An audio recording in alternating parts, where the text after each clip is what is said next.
And there we go. We are getting, all right. All right. Sorry, I was getting a pop-up here. Give me 2 seconds because it looks like it booted somebody off. That's odd. Hold on 1 second.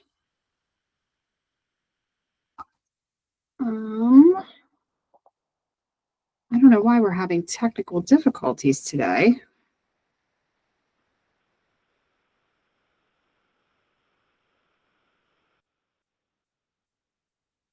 Let me see. All right, perfect. Well, we'll go ahead and we will get started. Today is week 9 of Ultimate Launch, and today we're going to go over the first appointment. If you have made it through all 9 weeks of Ultimate Launch, congratulations. We only have 1 left after that, and that is the first offer. I appreciate you joining all the weeks so far. We are coming down to the final stretch of Ultimate Launch. And just so that you know, after this starts Ultimate Techniques of Top Producers. So if you want to learn how to take your business to the next level, you'll want to join that follow-up training, Ultimate Techniques. So what do we do at our first appointment? That's always the $1 million question, right? What do we do at our first appointment? How should we be handling things? What do we need to do? What do we need to say? We're going to talk about that in this episode. Oh, here comes David again. All right. Perfect. Sorry, David. I don't know how we lost you there, but we are just jumping into it so you haven't missed anything. All right. Preparation for the first appointment. For new real estate agents, the first showing appointment with a client is a critical step in building rapport, understanding clients' needs, and demonstrating professionalism. So scheduling the appointments. You want to schedule the appointment, obviously, to get to the appointment.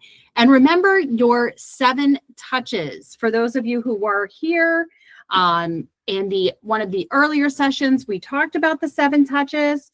And you want to make sure that you're doing that to ensure that you are getting to that first appointment and building as much rapport and notability with the clients as possible.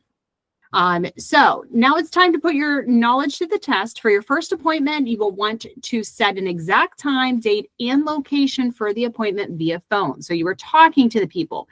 And I know in this digital world, it is so easy not to talk to people. We can text, we can email, we can do all of the things. We can, talk to them on Facebook. We can talk to them on Instagram. We can talk to them on TikTok, but nothing replaces the verbal communication between one person and another. And that's how you build rapport, and that's how real communication happens. So make sure that you are booking that appointment with the exact time, location, and date on the phone. Next, create a calendar invite for the showing with the address and invite the client. Remember, that's part of your 7 touches is go into your calendar.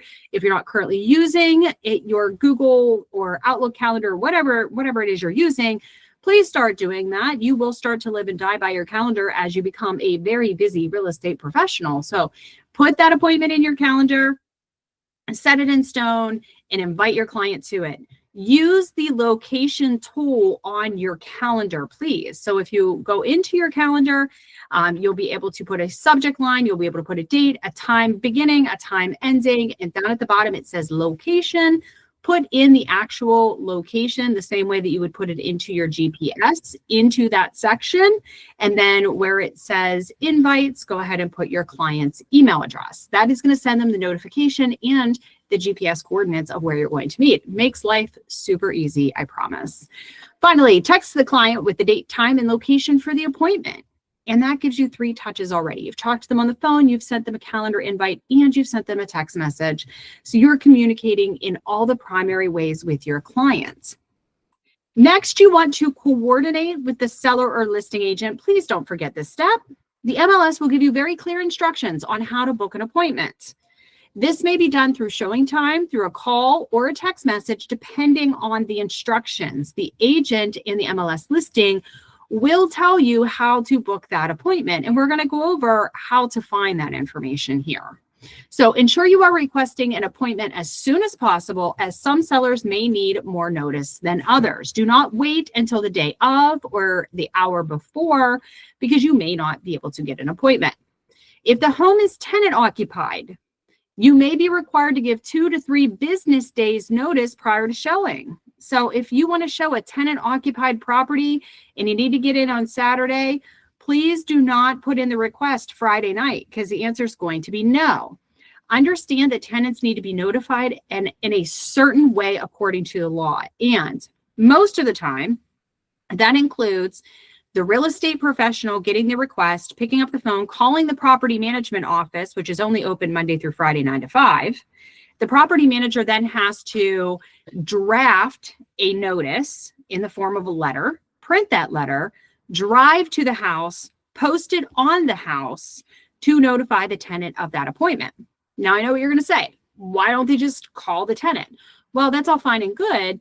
But if you've ever shown a tenant occupied property, then you know that tenants will do anything that they can to get out of that appointment.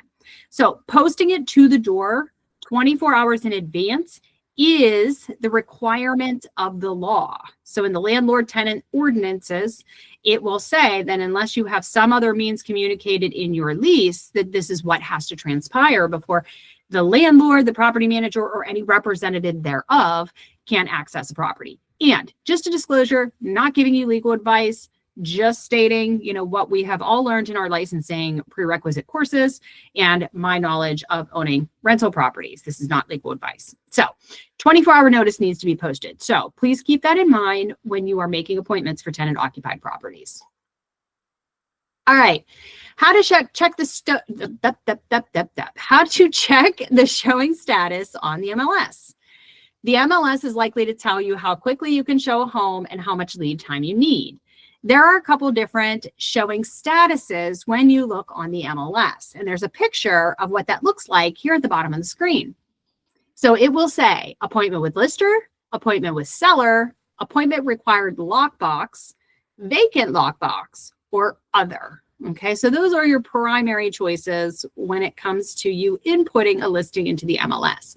You as a buyer's agent doing your first appointment, this is what you're going to see down at the bottom. Now, we're in a world where we all have access to what's called showing time, and we're going to go over that in this lesson. So a lot of the times you're going to see this little show like down here that says other, and usually that means that there is showing time available and that you're going to go on and you're going to request it that way. Okay, so let's go over each one of these statuses and tell you a little bit more about what it means.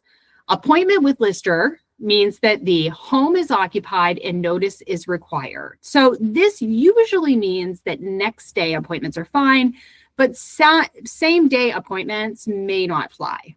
Okay, appointment with seller or tenant.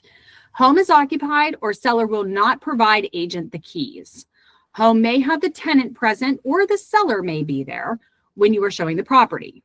For this one, you want to keep in the back of your mind that you need to allow a few days notice and be flexible on your times. Okay. Appointment required lockbox. This means that the home is likely occupied and notice is required to show. Usually next day appointments are fine. There is a super lockbox on the door. For those of you who are not licensed yet or newly licensed, Supra Lockbox is a secure lockbox that works through an app on your phone that is only available through the MLS. This is an additional charge if you are going to sign up for the Supra, for the eKey. It's $15.99 a month on your app store. It is part of the packet that we gave you of your optional additional costs. Highly suggest that you get access to this key because it will limit the amount of properties you can show and therefore could potentially limit the amount of clients you can service. Okay. Vacant lockbox. Home is vacant and can be shown anytime without prior notice. And there is a super lockbox on the door. Call first lockbox. This means that the home is vacant and can be shown within a 1 hour lead time. You must notify the agent if you are showing, but you do not have to wait for confirmation. There's also a super lockbox on there. And other means the item isn't listed and you need to look for additional instructions or just place the request through showing time for additional instructions. Any questions on this stuff? For those of you who are already licensed, this is repetitive. I know you guys know what this means, but we have to cover all the bases. Any questions? Nope, good, moving on.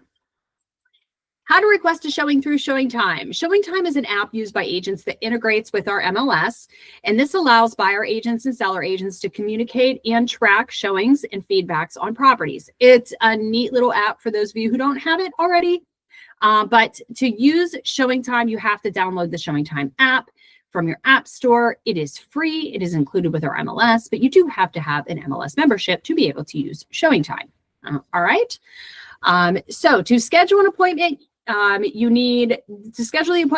can search for the property in the app, select the day or time of your appointment, and the app will send you a push notification once that appointment is approved. Okay, so you can also schedule your ShowingTime appointment on the MLS, and a lot of people don't know this. So we're going to go through that real quick. And this is a picture, a partial picture of an MLS listing. Don't worry, this is actually a home that I own, so I'm not showing somebody's random home. So full disclosure, this is a home that I own. So using mine as an example. So if you look here, this is the top left-hand corner of one of our MLS screens, and you can see the picture of the house, and then you see all these little apps down here at the bottom, all these little icons and doodads. Well, they all do something slightly different. Now, if you look right here, right above where my cursor is here, that is the app for ShowingTime. So when you want to do that, you just find the home that you want to show by searching it on the MLS. The screen will pop up and it'll tell you, hey, this is your home, 607 Franklin Avenue. And you go to this little ShowingTime button and you click on it. Once you click on it, you're able to put in the date and time of your appointment and who you are, and then click submit, and then it goes to the listing agent and the appointment will be confirmed. Okay. Next, once your appointment is set, this is a good time to send a communication text or a touch point. Remember those 7 touches to your client. This is what I would say. Good afternoon. I just wanted to confirm our appointment for Friday at 2 o'clock at 123 Anywhere Street. I've confirmed with the sellers and they will have the home ready for us to tour at that time. If you need any directions in advance, please let me know. Looking forward to seeing you there. Signed with your name, Realty One Group Ultimate. So there's your touch point 4 before you've ever gotten to the point where you've met these people face to face. Okay. So confirm that appointment. Why do we confirm appointments? Can anybody answer that? Why should we always be confirming appointments? Other than just as a way to get a touch point out there. Anybody? People may forget. That way you don't show up and nobody shows up to see it as well. Yeah, because people forget, right? People forget. Sometimes things just slip their minds. So this is a good time to remind them that they have an appointment with you. It's also a good time to remind them that you are their real estate agent and what your name is and where you work. So it's a good touch point. All right, pro tip. Check your ShowingTime often and make sure your notifications are always on. Even if your appointment is booked, the listing agent can cancel the appointment or suggest other times for showings if the status of the seller or property changes. Why would the status change? Well, here are some common reasons why a seller may need to change or cancel your appointment. So maybe the seller is sick or one of the seller's children are sick. They're not able to get a pet out of the house. This is super important. I mean, maybe they were like, okay, well, I'm going to leave work a little early, and then they get tied up at work. And I mean, who wants to open the door to a very angry German Shepherd? Not I. So the seller may say, hey, can you do it? Can you give me an hour? Can we change it? Can we push back an hour? Seller has accepted an offer on the property. Please, please, please, please, please, please, please do not wait for the listing agent to call you when you have a scheduled showing to tell you that they have accepted an offer on the property. Them canceling your ShowingTime is notifying you. But I've heard that a lot, like, hey, I booked this appointment and then they accepted an offer that morning and nobody ever told me. Them canceling your appointment on ShowingTime or changing the status of the property is your notice, okay? Seller took the home off the market. Maybe there was a plumbing leak and it flooded out the bathroom and they're not able to show it, so they took it off. Maybe there's a family emergency. Okay, so those are the most common reasons why a seller would either ask to change or cancel the appointment. So keep in mind that the listing agent is trying to coordinate many moving parts with many different types of personalities, just like you are.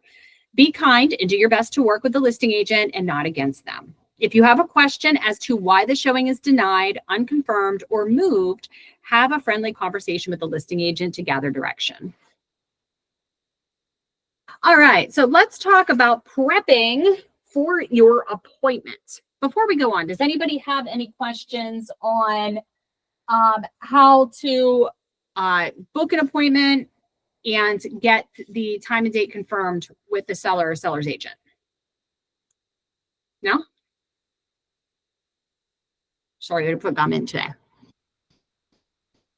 All right.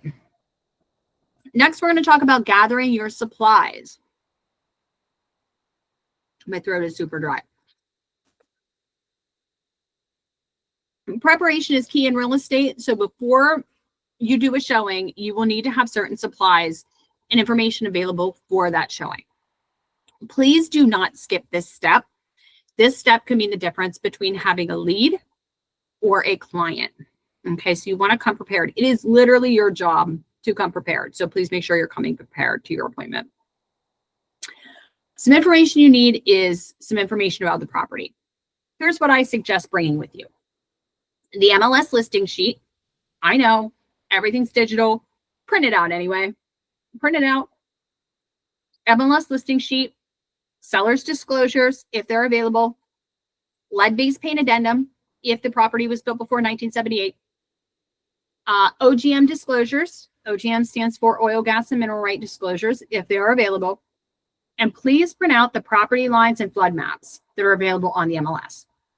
And that is a tab on your MLS. Please print that out. Super important. I promise you, the one time that you do not print it out, they're going to ask you where the property line is. They're going to ask you if it's in a flood zone. You're not going to know the answer. It's going to be a whole thing. Print them out ahead of time. Some other additional documents to gather is going to be your client presentation booklet, your consumer notice that they have to sign, your buyer agency agreement. And just so that you know, I would take a single property showing form and a BAC with you, your business cards, a small gift. This is optional, but one of my things that I always did is I always gave my clients something of value the first time I met them, because it keeps them loyal to you. It makes them feel like you have given them something of value, so that now they owe you their loyalty back. So make sure that this little gift, it could be something as small as like, a wrapped cookie. It could be snacky like that, but I always like to have something with my collateral on it, my swag. So even if that was like a really nice binder and a pen that had, my brokerage name and my name on it, or whatever that looks like, I would do that and give that to them as a small gift. And you always want to have a blank sales agreement in your briefcase with you, just in case. Keep that tucked away, because we don't want to make any assumptions, but you should always have one with you just in case. The buyers will expect you to be prepared and answer questions about the home during the tour. It's important for you to be prepared and well informed during the appointment so that you can educate and lead your clients. The MLS supplement section can assist you in researching the property and prep for many of the questions your client will have at the showing.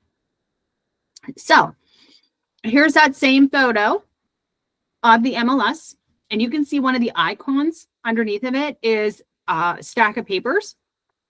To get to the MLS supplements, you can click that stack of papers and it's going to take you over to that section. You can also do that by navigating to the top of the page and clicking supplements at the top menu of the screen. When you want to pull the parcel map, you can do that by clicking at the top of the screen here. It says parcel map. It is going to pull up an aerial satellite view here, and then it's going to pull up the street map view here. So it will give you the dimensions of the property, show you where the house is situated, and then this satellite view is going to show you the proximity to its neighbors. Keep in mind that this is not a survey. You guys are not surveyors. This is not a survey. And this is a county GIS map. Okay. So the property lines on here are going to be estimated. Okay. So when somebody says, oh, it looks like the corner of that guy's roof is on this property, you have to let them know. This is just an estimate, okay? This is not going to be exactly where the property lines are. It's just for visual interpretation only. And it's going to give you the dimensions of the property here. The only person that could tell you where a structure lies on a property is a surveyor. So if there's any questions on a property when you're working with a buyer, you will want to tell them that, hey, since there is a question of encroachment here, you may want to elect having a survey as part of your contingencies if we decide to make an offer. Any questions on pulling data? No? You guys are really quiet today. All right, dressing for the appointment. I get lots of questions on this, believe it or not. How should I dress for the appointment? And one thing I can tell you, I'm going to give you some tips on how most agents dress for the appointment, because that is what I have to tell you, is how generally you would dress. But here at Realty One, we dress for our client base and we dress for who we are as people, because each person on this call is very unique. And they will have a client base surrounding them based on their own uniqueness and their own value proposition. So there are still some rules to dressing for the appointment, and I'll let you know what those kind of are up front. So you do definitely want to make sure that you're tidy and clean. So no dirty clothes, no overly ripped clothes, no revealing clothes in any way. And that definitely that's not just for men or women, but I do have to point out that we are big on safety here. So we definitely do not want to have any overly, revealing clothes, because sometimes there are people out there that are just creeps. So ladies, just make sure that you're keeping that in mind. And we haven't had too many problems with that over the years, but we have had a couple instances where we've had to talk to people on the side. So I just want to kind of call attention to that we do want to keep ourselves professional and appropriate, not because I don't believe in somebody being genuinely themselves, just because I do worry about their safety, and I do not want some of the creepy clients who are already creepy. I don't think any woman can make somebody creepy. I just don't want to encourage creepiness, if that makes sense. So, all right, general principles. Professionalism. Your attire should reflect the professional nature of your job and serious investment your clients are considering. You should keep comfort in mind. Although I love a pair of stilettos and they look fabulous on my feet and do wonderful things to my calves, I'm not wearing them to work. I'm not. I will fall down a flight of steps faster than somebody can sneeze. I promise you. So wear comfortable professional shoes. And you want to make sure that you are dressing appropriately for the climate and for the region. So, and it also says here, dress appropriately for the showing. And one thing I want you to think about is consider what you're showing. So if you're going and showing a luxury, $1.2 million mansion, you may have lower heels on and a business suit on. Okay, but you would not wear that same outfit if you were showing a horse farm outside of industry. You wouldn't. I show up to my horse farm appointments in my boots, and my boots have chickens on them. Full disclosure, they're the cutest things. But I would never wear heels to show a horse farm. So use those considerations in mind. What I used to do is I always kept a change of clothes in my car. So if I was dressing very dressy because I had a business meeting, or I was showing something that required a little bit more luxurious dress, I would wear that to work. And then I would have a change of clothes and a change of shoes in my car as well, where I would have jeans and like a blouse. And then I would have either my boots or my tennis shoes if I was going to maybe a construction site or to a farm or whatever. So definitely think about doing that. Seasonal considerations, warm weather and hot clients, please wear lightweight, breathable, light fabrics, because you will be outside working and you do get very hot. Cold weather, please layer yourself up, layer. Make sure that you have water resistant shoes. Bring a change of socks in the cold weather. Please learn from my mistakes. Bring a pair of extra socks, because sometimes your shoes will get wet and you will need to change your socks, or your toes will be so freaking cold by the end of the day. Same thing with rainy weather as well. Make sure you're always keeping an umbrella in your car. We talked about special considerations. And then final touches. I don't really have to say this a whole lot. Personal hygiene is required. Make sure that your nails are clean, your breath is fresh, and you're using appropriate deodorant, cologne, or perfume. You want to make sure that you are carrying some kind of bag or briefcase. You don't need to carry that into the house, but I would say even if you just keep it on the front seat of your car and you have your listing information in there, you have your blank sales agreement, your tablet, whatever you're going to do. And some people like to wear a name tag. Those are available in the print center if you want to get a name tag. I wore a name tag for years, but it does add a second touch of like professionalism. All right. Arriving to the appointment, please arrive on time. Make sure that you are there. If you are not 15 minutes early, you are 15 minutes late. Please make sure that you are arriving to the meeting place at least 10 minutes early. Park on the street or in a place for easy movement. I'm going to tell you why in a minute. Okay. If there's a driveway and if it's a single driveway where you can only pull in one car and then one behind it or one car period, leave that space for your client. Don't take that space. Opt for on-street parking if available. Make sure that your car is always parked somewhere where it is easily moved. And this is for safety reasons. If you have to get away in a hurry, and knock on wood, we've never had any of our agents have to do this, and I've never had to do it in my 20 years of doing real estate, but maybe that's because, I was taught being smart with showings as well. Make sure that you are parking in a manner that you are not blocked in. You don't know these people. They could be axe murderers. You don't know. So make sure that if there is a driveway, let them pull in ahead of you, or let them use the driveway and you park on the street. Make sure that you always have a getaway plan just in case. Scan the property. Scan the property in the neighborhood while you're waiting, but do not go inside alone. Let me repeat that. You should not be entering properties alone. Please don't do that. Okay? Please do not do that. You should wait for your clients before entering the home unless it is your own listing. If you represent the sellers, then you may go in alone because you know what to expect behind that door. But if you do not represent the sellers, you should not be entering that house by yourself at any time. Why? People ask me why. Well, the reason is, one, if the sellers say that something was stolen at the appointment and you were the only one there and there were no witnesses, that could cause a problem. Okay? And people misplace things all the time. I don't think anybody in our organization would ever steal something, but I'm just saying that people accuse things of things they didn't do all the time. You need a witness. So do not go in there because you do not want to be accused of theft. 2, you don't know what awaits you behind that door. It could be a dog that they let loose and did not kennel. It could be a squatter if it's a vacant house.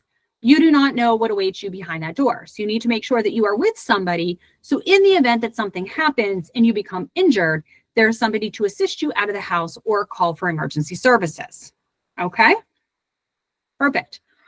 3, if you're in the home and something gets broken and you were in the home by yourself at a showing appointment when you said you were coming with clients, we have had that instance happen where this was years and years ago.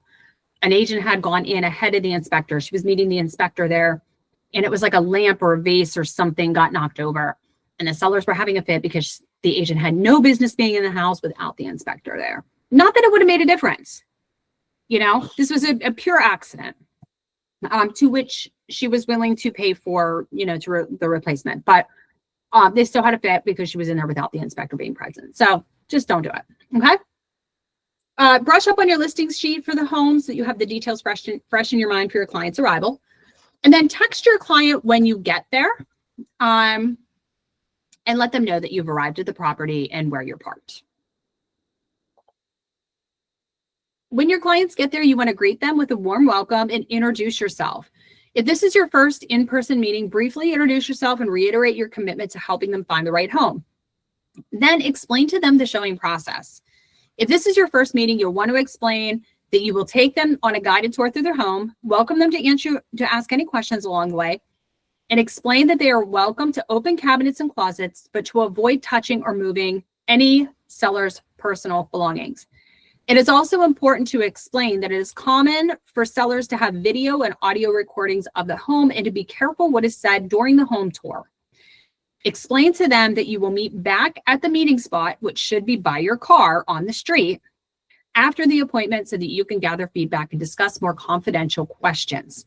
It is super important that you do not talk on the porch. That is the worst place you can talk.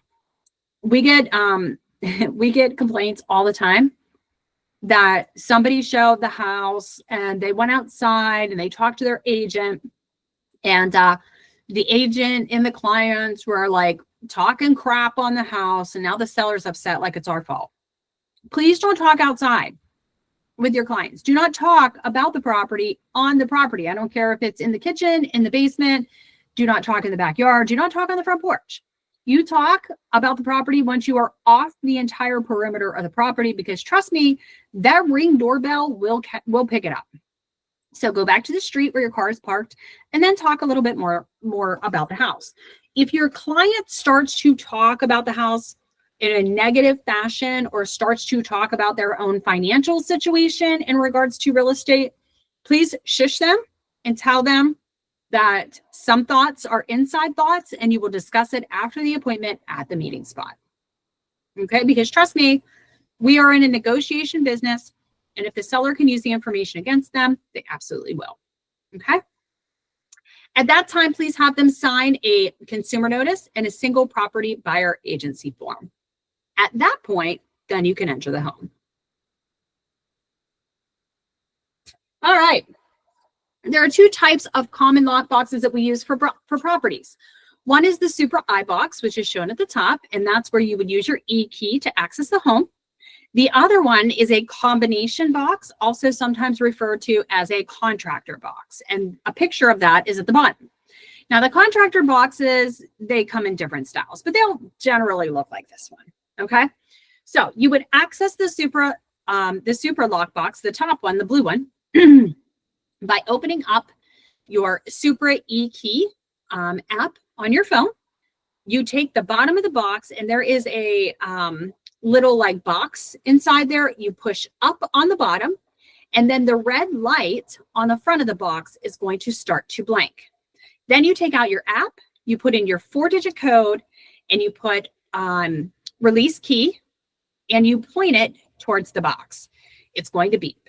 It's going to say beep, beep, beep, and then when it connects, it's going beep, beep, beep, beep, beep, beep, beep. And then when you hear that sound, I know that was great, right? When you hear that sound, you push up once and quickly release, and the little box drops out of the bottom of that blue lock box, and the key is inside. You take out the key and you open the door. Once you are done showing, you replace the key back in the box and you push it back up into the blue lock box. Simple as that. The contractor box, you don't have to use your app on your phone. You go into showing time, they confirm your appointment, they send you either a 3 to 4-digit code. You take that code, you enter it into the box, and then you press that little black tab there on the left-hand side of the box, and the whole face pops down, revealing the keys inside. You show the property, you come back, replace the keys, you push the face back up, and very, very important, you need to twist those digits so that it relocks. If you don't twist the digits, the box won't lock and the keys will fall out. Okay, so make sure that that's secure before leaving the property. Any questions on the Supra box or the contractor boxes? No? Case. All right, conducting the guided tour. Open the door for your clients. Who says chivalry is dead? You need to open the door for the clients and allow them to walk in ahead of you. Okay, this is a sign of admiration and respect for your clients. You should not be walking through the door first. You should be opening the door and allowing them to walk in ahead of you. Let there be light. Now, this is when you go ahead of your clients and you turn on all the lights for the first floor of the home. And then you want to guide them room by room. Okay, you should not just be allowing your clients to just go wherever they want. You should be guiding them room from room and picking out the positive features of the home and asking the clients open-ended questions to learn more about them. Here's an example. Wow, this home has such a spacious kitchen. Do you enjoy cooking? What's most important to you in your next kitchen? Okay, this is how you get to know them. This is how you build rapport. These are the little questions that you ask that help you become a awesome advocate for your clients. One thing I don't want you to forget is don't forget to show them the basement and the backyard. Believe it or not, the basement and the backyard are the most commonly missed areas of the home tour. Don't forget to guide them to the basement and then to the backyard before concluding the home tour. Make sure you have your disclosures ready. They will come in handy when you're viewing the furnace, the AC unit, the hot water tank, and the electrical panel. This is when you're going to get asked certain questions when you're in the basement or when you're in the mechanical room, whatever the house has. And they're going to say, oh, how old's the AC? And you're going to have your disclosures there. That's how you're going to know how old the AC is, because you have the disclosures. Okay. When was the roof installed? Have they had any problems with the electric? Is there knob and tube if it's an older house? Okay. So that's how you're going to learn. What type of heat source does the house have? Does it have natural gas? Is it electric? Is it propane? Is it oil? What is it? They're going to ask these questions. So those disclosures are going to help you guide through it. After you end the tour, invite the clients to meet you back at the vehicles to discuss the home. And again, remember, I told you to park on the street for safety and for other reasons. This is one of those reasons. So have them meet you at your car at the street, and then you can talk about the feedback on the property. Before you leave, make sure you replace the key in the lockbox. Double check your pockets to ensure you did not put the key in your coat pocket before leaving. Secure the lockbox and ensure that it is locked prior to exiting the property. Double check all entry doors to ensure they are locked, and turn off all lights in every room. Please do not lock the keys in the house. This is a common problem. Do not lock the keys in the house, because if the sellers do not have another copy of the key, you will have to pay for a locksmith to get back into the house. Little trick I do is when I open the door, I'll open the bottom lock, and then I'll take the key and I'll put it in the deadbolt, and I open the deadbolt. I leave the key in the deadbolt while I am showing the home. I do not take it out. I leave the key in the deadbolt in the front door, and we make our way around the house, and we come out the door that we entered, which is the front door, and the key is in the deadbolt. So I pull the door shut and I lock the deadbolt. It's the first thing I lock, and then I lock the handle, and then I put it in the lockbox. So it's succession down. Key in the deadbolt, key in the handle, key in the lockbox. So when I started doing that, because I was the queen of locking keys in a house, leaving with keys in my pocket. When I started doing that, I've never misplaced a key again. So once you get back to your vehicle, ask for feedback on the property. What did they love? What did they hate? Gathering this information allows you to provide feedback to the listing agent, as well as learn more about your clients. Provide them with the documents that you presented. That would be the MLS sheet, your disclosures, your neighborhood data, client presentation, and parcel map. Give that to them so they can review it at home. And please book your next appointment before you leave. Book that next appointment. This is an important step in converting your lead to a client. Suggest a few other homes to view and ask them to book the appointment before they leave that property. I don't care if it's a week in advance. Book the appointment. If they tell you, oh, we can't look at homes next week because we're going on a cruise, that's fine. We'll book it for the week after. Get that appointment on the books before you let them leave. That's how you keep a client. Follow up and follow through period. So this doesn't stop once you're done with the house. You're not just, oh, my job's done. No, you need to call the following day. Post-showing follow-up keeps you at top of mind and shows your clients that you care. Have similar listings ready to suggest. Remember, you book the appointment for next week. And if you don't have any other properties with you, say, I have a few other properties in mind. I'm going to pull them up, and then I'll give you a call tomorrow and let you know what those are. I'm going to send you some links for those properties. We'll see those next week. Okay. Add them to the MLS search. If you need help on doing that, there are some tutorials on ROGU Agent, the one blog. Also, there is a tutorial in the MLS as well. So add them to your MLS search so that they're getting dripped with all of the new listings that are coming out. And follow up often and continue to build lasting relationships with your new client. All right, here is how you set up a contact and run a search and enable auto email. This will be in your email here. I'm sorry I didn't get to send these handouts ahead of time, but I will send them after our call here. So I will send that to you with instructions. And that is it. That is it. Who has questions on the first appointment? No?